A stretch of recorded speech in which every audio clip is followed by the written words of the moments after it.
Allez, aujourd'hui, je voulais rendre à César ce qui lui appartient. Cet hiver, vous avez pu voir sur la chaîne de Seb, absent du bureau, une série d'interviews pour nous, petits randonneurs, petite chaîne, sous l'impulsion, je crois, de Pierre, de la chaîne Trekker au départ.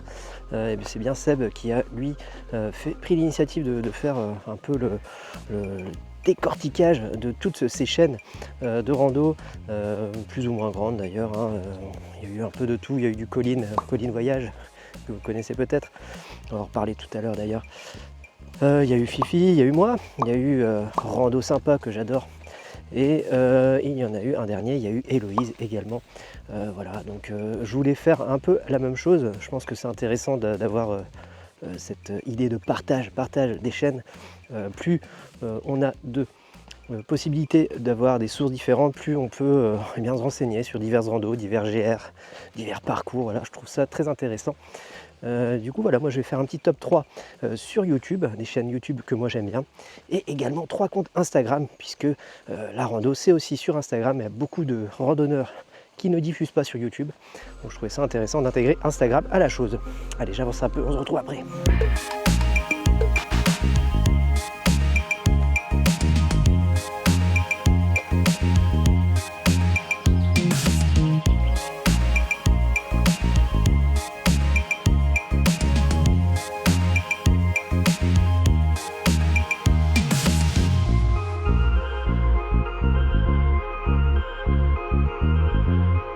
Allez, première chaîne que je vous conseille d'aller voir, c'est la chaîne de Seb, absent du bureau. Alors je ne le mets pas en avant parce que nous, il nous a mis en avant, nous petits randonneurs. Je le mets en avant parce que sa chaîne est vraiment de qualité.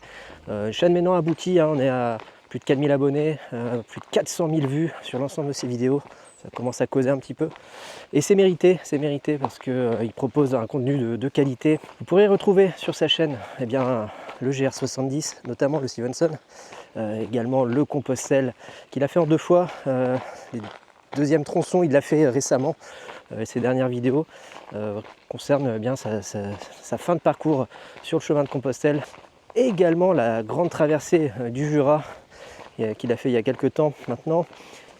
Et apparemment un prochain parcours dans les Alpes à suivre selon ce que j'ai pu comprendre de ce qui m'était sur les réseaux dernièrement. Du coup voilà, ça en fait vraiment un randonneur très intéressant à suivre. Ces vidéos sont vraiment de qualité, il y a vraiment un souci du détail, de l'image, et moi je suis sensible à ça. Donc voilà, j'adore regarder ces vidéos.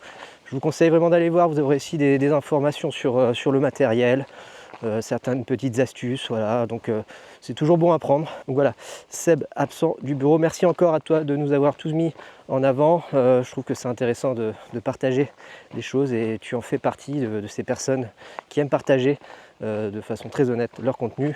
Donc je voulais également te mettre en avant, j'espère que ça te fera plaisir. Allez, deuxième chaîne que je voulais mettre en avant sur cette vidéo, c'est la chaîne de Louis Poulain. Et oui, vive la Bretagne, voilà, ça sent bon la mer, ça sent bon le yacht, ça sent bon le GR34. Le GR34 fréquenté par Louis Poulain sur de nombreuses parties. Dernièrement, il nous a proposé sur sa chaîne un tour du Finistère à pied. Très sympa à suivre, je vous encourage à aller voir ça. Très très joli, si vous aimez la mer, si vous aimez les chemins de bord de côte, n'hésitez pas, c'est vraiment la chaîne qu'il vous faut. Il a également fait l'année dernière, c'est un petit GR70 quand même, le Stevenson, qu'on va retrouver avec d'autres randonneurs. C'est vraiment le GR que tout le monde a fait et que je n'ai pas fait encore. Donc voilà, Louis Poulain, très très sympathique cette chaîne, j'aime beaucoup regarder, c'est très authentique, ça va à l'essentiel et c'est ce qu'on veut aussi quand on regarde des chaînes de rando. Louis Poulain, allez-y, foncez, ça va lui faire plaisir. La dernière chaîne que je voulais vous conseiller, c'est la chaîne de Bruno Rando, que moi j'aime beaucoup, alors qu'il n'est pas du tout connu. Il a 300 abonnés, avec une trentaine de milliers de vues, je crois, quelque chose comme ça. Attendez, je vérifie. Voilà, 36 000 vues. Il propose assez peu de vidéos, il fait une randonnée à l'année. Ça fait 4-5 ans qu'il propose ça, et j'étais tombé sur sa chaîne lors de ma recherche d'informations sur le GR30. GR30 qu'il a fait de A à Z avec beaucoup d'informations très intéressantes que j'ai pu prendre. Donc merci à lui, c'est aussi ça l'intérêt de suivre d'autres chaînes, c'est d'avoir des infos pour préparer un éventuel parcours. Donc GR30 qu'il a fait l'année dernière, il avait fait le 70 également, le Stevenson, le GR21 et cette année le GR 736 qu'il est en train de diffuser actuellement sur sa chaîne. Donc je vous propose d'aller voir ça de vous-même. Moi j'aime beaucoup, c'est authentique, c'est rustique, ça va à l'essentiel, un peu comme Louis Poulain. Il n'y a pas forcément de montage, il parle des choses, il parle de sa rando, de ses émotions, de ce qu'il vit. Et voilà, moi c'est ce que j'aime voir chez les randonneurs, pas forcément de calcul, juste de la rando, des émotions et du partage de connaissances du parcours emprunté. Voilà. Donc Bruno Rando, foncez, ça lui fera aussi, je pense, très plaisir.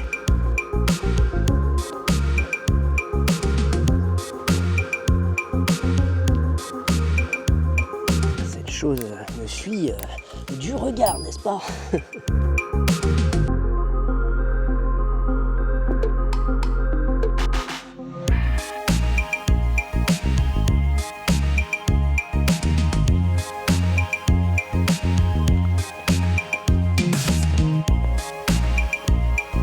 Alors je le disais, la rando, ça ne se passe pas que sur YouTube. Il y a beaucoup de comptes Instagram qui les dédient à leur randonnée et ne passent pas forcément sur YouTube. Du coup, je trouvais intéressant de lier YouTube et Instagram. Il y a plein de pépites à regarder en termes de rando sur Instagram. Du coup, je vais en parler de suite.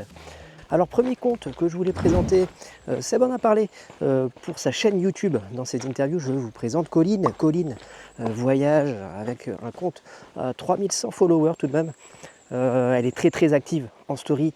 Elle parle de beaucoup de choses, pas que de la rando. Il y a un côté très introspectif pour ceux qui la connaissent un peu, qui ont regardé ses vidéos. Moi, j'ai découverte il y a quelques mois seulement, grâce à Seb notamment. Et un petit peu avant, j'avais dû regarder sa GTJ, puisqu'elle a fait la GTJ. Du coup, ouais, il y a un côté très introspectif. C'est pas que de la rando, et c'est aussi ce qu'on cherche dans la rando, le côté réflexion sur soi, le côté un petit peu intellectuel de la chose. Il n'y a pas que le matériel qui compte en rando, on le sait. Et effectivement, elle aborde tous ces sujets-là. Et d'ailleurs, notamment dernièrement, elle a été touchée par un deuil. Donc, elle a abordé un petit peu ce que ça pouvait faire comme impact sur la rando, sur soi en fait. C'est un peu mon cas actuellement. Voilà, moi aussi, j'ai des petits soucis perso. Du coup, voilà, j'ai pas mal échangé avec elle, mine de rien, sur les réseaux. Et ça aide beaucoup. Ça aide beaucoup d'avoir des gens qui nous comprennent, qui essayent de nous booster un petit peu. Donc voilà, Colline, beaucoup de stories, des jolies photos, des jolis paysages. Voilà, elle a également sa panoplie des talents d'artiste. Elle fait du dessin sur son compte Colline Illustration notamment. Je vous conseille d'aller voir, c'est très joli ce qu'elle fait. Donc voilà, Colline. Pour ceux qui ne la connaissent pas encore, allez-y. Personne très simple, très facile d'accès. Et très intéressante. Donc voilà, allez voir Colline sur Instagram et puis également sur sa petite chaîne YouTube qui se développe bien maintenant. Donc voilà, je peux que vous encourager à aller voir Colline. Alors la quantité ne fait pas la qualité avec ce compte Instagram Graines de Kayogyo. Alors j'espère que je le prononce bien, je ne sais pas ce que c'est, je ne me suis pas renseigné sur ce que c'était exactement une graine de Kayogyo. En tout cas ça s'appelle comme ça. Allez, on se retrouve une semaine après le tournage de la vidéo. J'étais en train de finaliser le montage de celle-ci et je voulais m'intéresser au terme Kayogyo. Je ne l'avais pas fait avant de tourner la vidéo. C'était une erreur parce que c'est bien intéressant, vous allez le voir. Alors le terme Kayogyo vient d'un pèlerinage, un pèlerinage japonais situé sur le mont Hiei où les moines bouddhistes alternent entre périodes de marche et périodes de méditation, de prière, de calligraphie. Ce pèlerinage se fait en 7 années. Cette année où ils alternent donc avec ces périodes et à chaque année un petit peu s'accroît où ils ont des périodes de 100 ou 200 jours pendant lesquels ils doivent parcourir entre 30 et 84 km durant la journée. Autant vous dire que c'est pas donné en sachant que c'est sur un mont donc forcément ça monte, ça descend, il doit y avoir un peu de dénivelé, ça doit pas être évident. Tu veux participer la Toule? Tu viens voir? Tu viens voir la Toule? Tu veux parler? Tu veux parler à la caméra? Tu veux, est-ce que tu veux? Il est mignon. Il est mignon. Et donc, ce pèlerinage voilà, se fait sur 7 années. Je le disais, alterné avec des périodes de marche et des périodes où il prie. Mais pas que. Il y a aussi des parties durant ces années-là où ils sont mis un petit peu au défi, dont durant la 5e année apparemment, où ils doivent ne pas dormir, manger, boire, se reposer tout simplement pendant 9 jours consécutifs. L'idée étant de se rapprocher de la mort pour bien se rendre compte de la beauté de la vie et se rapprocher de la lumière, une espèce de, de pratique assez extrême de la méditation.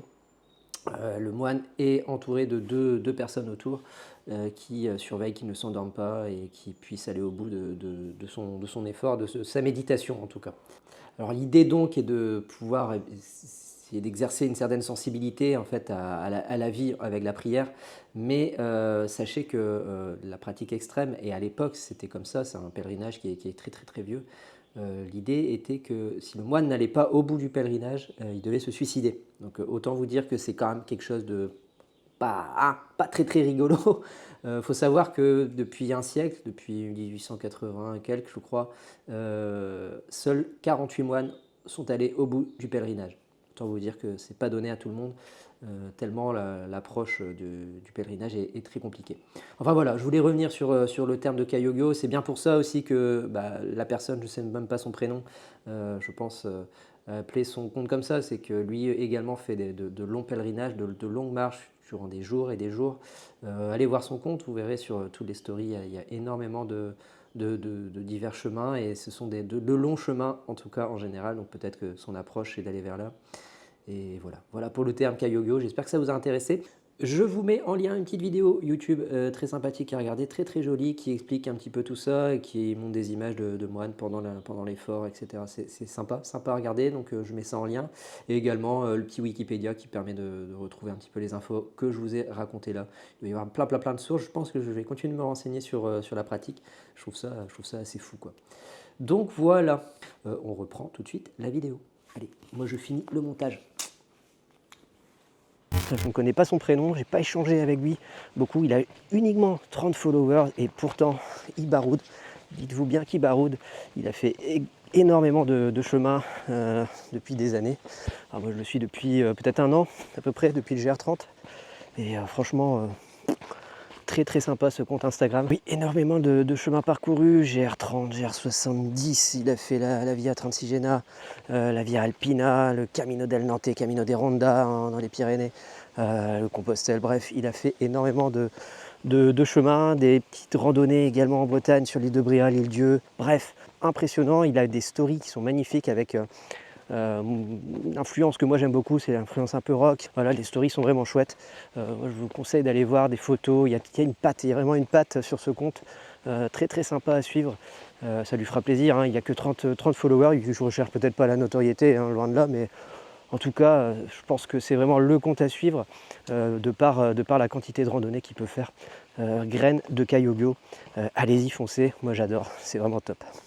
Et puis pour conclure, un compte Instagram qui m'est cher également, c'est le compte d'Outdoor Moods. Nico, que vous avez vu sur la chaîne à plusieurs reprises, Outdoor Moods, et ses stories magnifiques, des photos d'excellente qualité, des stories toujours très bien rythmées, stories en Espagne notamment que j'ai bien aimé, au Portugal, voilà, il baroude pas mal, donc Nico et Anne-Laure du compte Outdoor Moods, c'est clair, net, précis. De la qualité, ils ont également une boutique, allez voir, ils essayent de développer ça, c'est pas évident, donc on supporte Nico, il a un peu plus de 1000 followers sur Instagram, donc foncez sur Outdoor Mood, la boutique, l'Instagram, le Facebook et bientôt YouTube, donc vous connaissez déjà la chanson avec Nico, voilà, qualité, photo, des stories, bref, top.